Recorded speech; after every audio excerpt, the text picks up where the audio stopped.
really, to have a good divorce, you've got to have a more sort of intelligent, informed approach.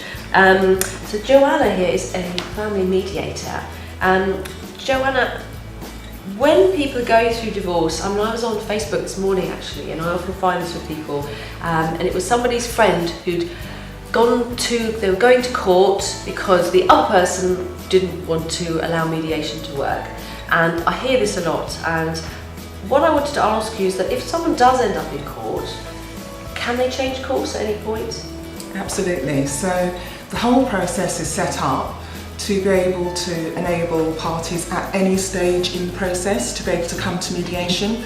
So there's no limitation, there's no right or wrong time, it's what suits the parties at the end of the day. So whatever they're comfortable with, if at that point or at any point they feel that they want to come away and have an informal discussion about things in terms of how to arrive at the same conclusion, then yes, by all means they can do that. So they can change direction, because I think a lot of people don't realise, and that's the key, isn't it? 'Cause at the end of the day, it's not just two people who are separating, there's usually children involved, so you've got a much more complex structure in place. One of the excuses that people often give for not using either collaborative or mediation or dispute resolution is, there's been domestic violence. So be interested to know from you, Joanne, what's your thoughts on that and your experience? Well, firstly, mediation will handle that kind of situation by just maintaining equality between the parties. So they both get heard, they both get an opportunity to ask questions and to reflect on what's been said and what's actually happening in the meeting. So it's kept on that equal level, so there's no imbalance of power there.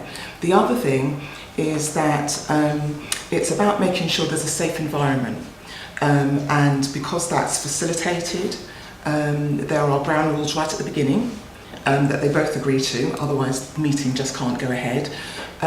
Also, it's possible to, if they're not able to stay in the same room, to have them in different rooms, in which case I as a mediator would work between the two to make sure that what's been said by one is heard and understood by the other, and to help them get to a solution that way. But also to make sure that if it's necessary to keep them apart in terms of safety, that they come and leave at different times so that they don't collide at any stage, actually arriving or when they leave. So it's all concerned about making sure that there's a safe environment. So when there is domestic abuse, it doesn't have to be an automatic tick box out of mediation, which unfortunately is exactly what tends to happen. Is that an area where mediation could be very useful? Because I do often say to people, if they're in a position where they're still talking to each other, is why don't you sit down with a mediator, fill in your petition and everything, but don't decide exactly on the grounds yet, and have that discussion, a realistic idea of what would be enough. Because it can't be you've left the top of the toothpaste, is it? It's got to be, but there's no sort of science, there's no set rules for it, are there? So you presumably have a sort of sense of what will be enough to be allowed the divorce to continue. But if they can do it together, talking, then they know it's a game and they're not going to take offence. So a lot of people put in their divorce petitions, they then come to mediation.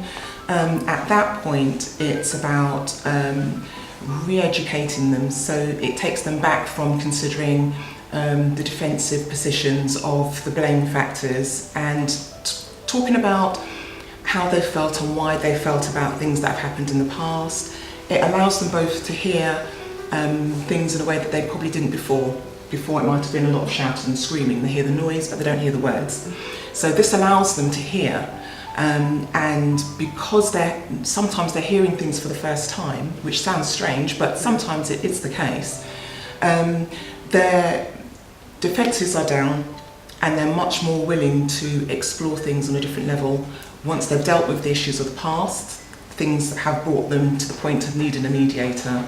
They can then discuss, how they want to move forward, and then it makes it easier for if we have got any, have any couples that come to me and they haven't actually put in that petition yet, they can then consider how they want to word it or how they can place certain facts in a way that's not going to be offensive to the other person, and therefore they're avoiding the possibility of that, you know, type of conflict that you often get with a matter going to court. Could I say it's also an acceptance, isn't it, of that situation? Absolutely.